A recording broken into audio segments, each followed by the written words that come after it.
Hey guys, hope you're doing alright. Today we're gonna cover Fibonacci retracements. This is gonna be part of the wave trading free educational series. We're gonna cover basic concepts in this series to give you a basic understanding of the markets and how they work and how you can navigate them. Okay, so what are Fibonacci retracements? What are Fibonacci retracements? Basically, it's a tool that we use to measure retracements. That's one application. To then, that's the second application, have a projection to the future. Okay, so the way we use them is we use a swing high, for example, this one here, and we pull it from this first swing to the second swing. So when you first pull it, without having made any adjustments, this is what it will look like to you. And yeah, it looks really ugly. So we're gonna make some adjustments to this really quickly so we can make it more useful for us in the next steps. So these are all the levels that you can mark. Of course, you can tick only those. So there's a limited amount of levels that you can put on the chart, but you can modify those levels. So let's say you have a 2.618 here, but you want to have a 20.618. You can do that. And then you have a 20.618 level on the chart, which is going to be all the way up here. So much for setting the levels. What we do as a first change is we're going to change the levels to just any one color. You can use any color that you like for specific levels. We'll get to that in a bit. Now for the background, I usually completely turn it off, as well as the trend line. Trend line, what it does is, you can see it here, it connects the 2 points where you pulled the Fibonacci retracement tool from. If you are not really trained in this, you can have it on. I personally just don't like the appearance, so that's why I have it turned off. I also have everything on the right, so the levels are on the right for me, and in the middle. Now, the rest you can leave like this. You can turn off the levels, you can turn off the prices. I just like to have this because I only do this on the exchange that I use it from, so the exact levels are nice. And that's pretty much all there is to it. You can now put in the levels that you want, and we're gonna go over that really quickly. Now, the last thing that you can do is you can extend the lines to the right or the left, which I don't necessarily see the point of the left side, but the right side it's nice to just have it on the chart as well, know where the lines are gonna go. Now, this looks a bit messy because there's so many lines, and um, we don't need all of those lines. So what we're gonna do now is we're gonna go in here and we're gonna modify those lines a bit. Okay, there we go. So as you can see, we have only 6 lines here now. And these lines are typically referred to as pockets. Okay, so we have 3 pockets here. And these are the pockets that we mainly use. Important disclaimer for all of them, we don't trade based on those. We don't take them as any entry triggers, we take them as confluence. What this means is we try to stash multiple different indications that a certain level will give us a reaction. And based on that, we will identify that as a key area. And then we will check for our entry triggers if we get to that area. So these Fibonacci pockets are one of those confluences that we check for. They are not any entry triggers on their own. I would strongly advise against that. Now, we have 3 pockets, as I said. The bottom one being the silver pocket. This silver pocket is a shallow retrace. We'll get back to that in just a minute. We have the golden pocket, golden zone, whatever you want to call it.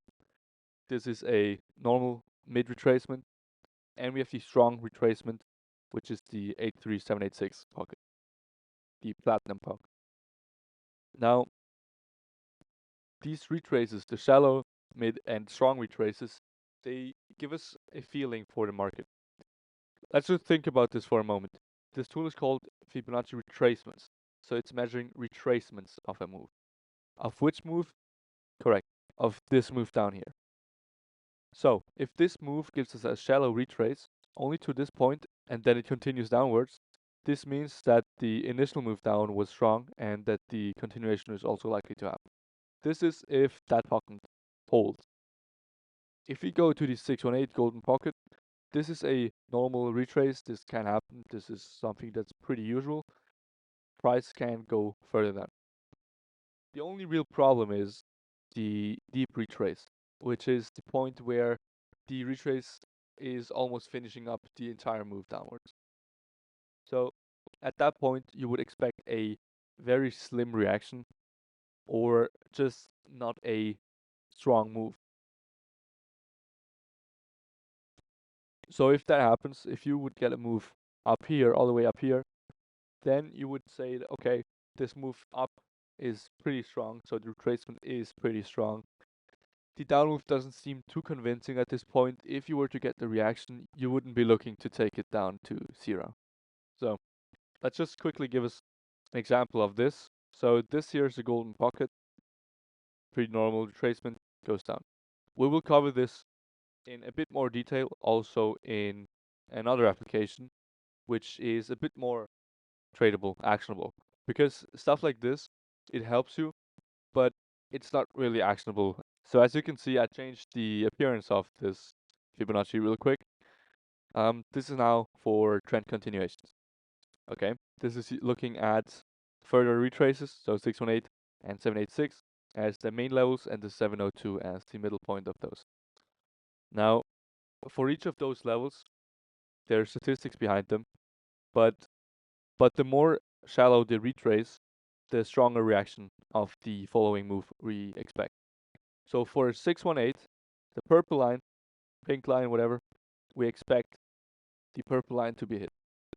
If the price retraces up till this point, we expect it to go a bit higher than the previous one to this point, and if it takes a very deep 786 retrace, we expect it to go to this level. Now these levels are the negative 272, negative 484, and negative 618. I will paste these levels in the description of the video. So this is the first part of a more advanced topic, projections.